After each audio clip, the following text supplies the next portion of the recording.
السلام عليكم ورحمة الله وبركاته. بسم الله والحمد لله والصلاة والسلام على حبيبنا وأسوتنا وقدوتنا وشفيعنا رسول الله صلى الله عليه وآله وسلم. أجمل 5 زيارات في العالم، أيوة رب الكعبة. تعالوا نعرف بعد ما نصلي على حبيبنا صلى الله عليه وآله وسلم. لو سمحوا لحضرتك أو لحضرتك بلقاء ملك من ملوك الدنيا ولو مرة واحدة، كيف تكون سعادتكم؟ سبحان الله، سعادة ما بعدها سعادة، فكيف بلقاء ملك الملك وملك الملوك سبحانه وتعالى؟ ليس كمثله شيء وهو السميع البصير. فنحن ضيوف في بيت الرحمن 5 مرات كل يوم، وهذا هو السر في صلاة الجماعة. سأذكر لكم فقط 10 فضائل من فضائل صلاة الجماعة، وللمرأة نفس الأجر الذي سأذكره كله بفضل الله، وهي تصلي في بيتها، تصلي الصلاة في وقتها. صلاة الجماعة ليست واجبة على المرأة، لا يجب عليها لا صلاة الجمعة ولا الجماعة في المسجد، لكن تصلي الصلاة في وقتها في بيتها. وإن أرادت أن تذهب إلى المسجد فقد قال صلى الله عليه وسلم: لا تمنعوا إماء الله مساجد الله. تعالوا نذكر كده أجمل ما في تلك الزيارات ال5 إلى بيت الله. 10 ثمرات من أعظم الثمرات. أول حاجة، صلاة الجماعة تضعف على صلاتك في بيتك 25 درجة، ما شاء الله، كما ورد في البخاري ومسلم أن النبي صلى الله عليه وآله وسلم قال: صلاة الرجل في الجماعة تضعف على صلاته في بيته 25 ضعفا، كأنه صلاها 25 مرة بفضل الله سبحانه وتعالى. رقم 2، الثمرة الثانية: يمحو الله لنا بها الخطايا ويرفع بها درجاتنا في الجنة، كما ورد في الحديث الذي رواه مسلم أن رسول الله صلى الله عليه وآله وسلم قال: ألا أدلكم على ما يمحو الله به الخطايا ويرفع به الدرجات؟ قالوا: بلى يا رسول الله. قال: إسباغ الوضوء على المكاره، تبقى الدنيا برد والمية ساقعة وبنتوضى عشان نصلي، إسباغ الوضوء على المكاره. وبعدين: وكثرة الخطى إلى المساجد، أي لصلاة الجماعة، وانتظار الصلاة بعد الصلاة، فذلكم الرباط فذلكم الرباط فذلكم الرباط. الثمرة الثالثة: أن أعظم الناس أجرا في صلاة الجماعة هم أبعدهم إليها ممشى، اللي هم جايين من بعيد قوي وماشيين على رجليهم عشان يدركوا صلاة الجماعة، كما ورد في البخاري ومسلم أن النبي صلى الله عليه وآله وسلم قال: إن أعظم الناس أجرا في الصلاة أبعدهم إليها ممشى فأبعدهم، والذي ينتظر الصلاة حتى يصليها مع الإمام أعظم أجرا من الذي يصليها ثم ينام. رقم 4، ودي الثمرة الرابعة: أن الله عز وجل يتبشبش إليك يا من تحافظ على الصلاة في جماعة. قال صلى الله عليه وسلم كما روى ابن خزيمة بسند صحيح، قال صلى الله عليه وسلم: لا يتوضأ أحدكم فيحسن وضوءه فيسبغه ثم يأتي إلى المسجد لا يريد إلا الصلاة فيه إلا تبشبش الله إليه كما يتبشبش أهل الغائب بطلعته.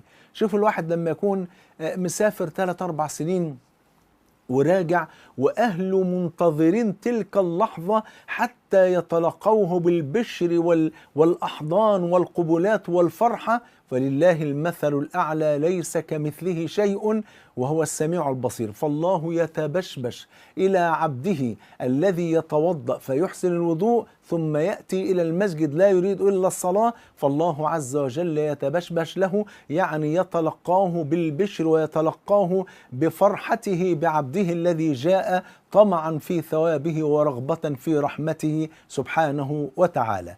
رقم 5، أن الملائكة تسأل عنك إن غبت وتعوذك إذا مرضت، كما ورد في الحديث الذي رواه أحمد بسند صحيح أن النبي صلى الله عليه وآله وسلم قال: إن للمساجد أوتادا الملائكة جلساؤهم، إن غابوا يعني غابوا عن المسجد لأي ظرف العذر، إن غابوا يفتقدونهم، وإن مرضوا عادوهم يعني زاروهم، وإن كانوا في حاجة أعانوهم بفضل الله سبحانه وتعالى.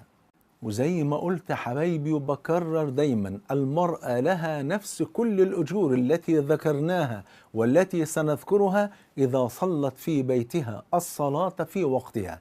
رقم 6 حبايبي، أنت زائر الله، وحق على المزور أن يكرم الزائر، كما ورد في الحديث الذي رواه الطبراني في الكبير بإسناد حسن أن النبي صلى الله عليه وآله وسلم قال: من توضأ في بيته فأحسن الوضوء ثم أتى المسجد فهو زائر الله، وحق على المزور أن يكرم الزائر. وهذا الحق أخذه الله عز وجل على نفسه ولم يأخذه عليه أحد من عباده، حاشا لله. رقم 7 الثمرة السابعة، أنك بصلاتك في الجماعة أنت في ضمان الله وفي حفظ الله، كما قال صلى الله عليه وسلم كما عند مسلم: من صلى الصبح فهو في ذمة الله، يعني في ضمان الله. وفي رواية أبي داود بسند صحيح أن النبي صلى الله عليه وسلم قال: 3 كلهم ضامن على الله. رجل، ده رقم 1، رجل خرج غازيا في سبيل الله فهو ضامن على الله حتى يتوفاه فيدخله الجنة أو يرده بما نال من أجر أو غنيمة. والرجل الثاني: ورجل راح إلى المسجد يعني راح يصلي فهو ضامن على الله حتى يتوفاه فيدخله الجنة أو يرده بما نال من أجر. والرجل الثالث: ورجل دخل بيته بسلام فهو ضامن على الله.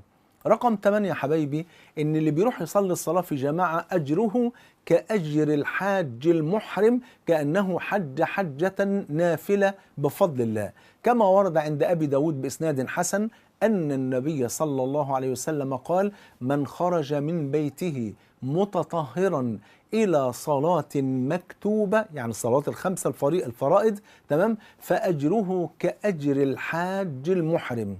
ومن خرج إلى تسبيح الضحى يعني إلى صلاة الضحى لا ينصبه إلا إياه، يعني مش خارج لأي شيء إلا لصلاة الضحى، فأجره كأجر المعتمر بفضل الله سبحانه وتعالى. رقم 9 الثمرة التاسعة، أنني أقول لك أبشر بالنور التام يوم القيامة كما بشرنا بذلك رسول الله صلى الله عليه وآله وسلم. أنتم تعلمون أن يوم القيامة الصراط الذي نمر عليه حتى نصل إلى الجنة، الصراط منصوب على متن جهنم، وجهنم أوقد عليها 1000 عام حتى احمرت، و1000 عام حتى ابيضت، و1000 عام حتى اسودت، فهي سوداء مظلمة. تيجي بقى أنوار الصلاة وأنوار العمل الصالح تضيء للمؤمن على الصراط. قال صلى الله عليه وسلم كما عند الترمذي بسند صحيح: بشر المشائين في الظلم، يعني لصلاة العشاء وصلاة الفجر، بشر المشائين في الظلم إلى المساجد بالنور التام يوم القيامة. الله أكبر.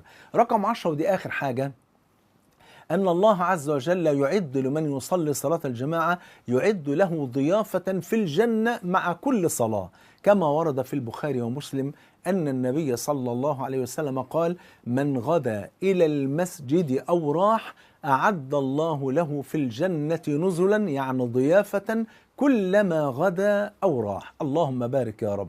بالله عليكم بعد كل ده في حد يفرط في صلاة الجماعة؟ احرصوا على صلاة الجماعة، وكما قلت المرأة لها كل الأجور التي ذكرتها، وهي تصلي الصلاة في بيتها في وقتها بفضل الله سبحانه وتعالى. جمعني الله وإياكم مع الحبيب المصطفى صلى الله عليه وآله وسلم في الفردوس الأعلى. بحبكم في الله، والسلام عليكم ورحمة الله وبركاته.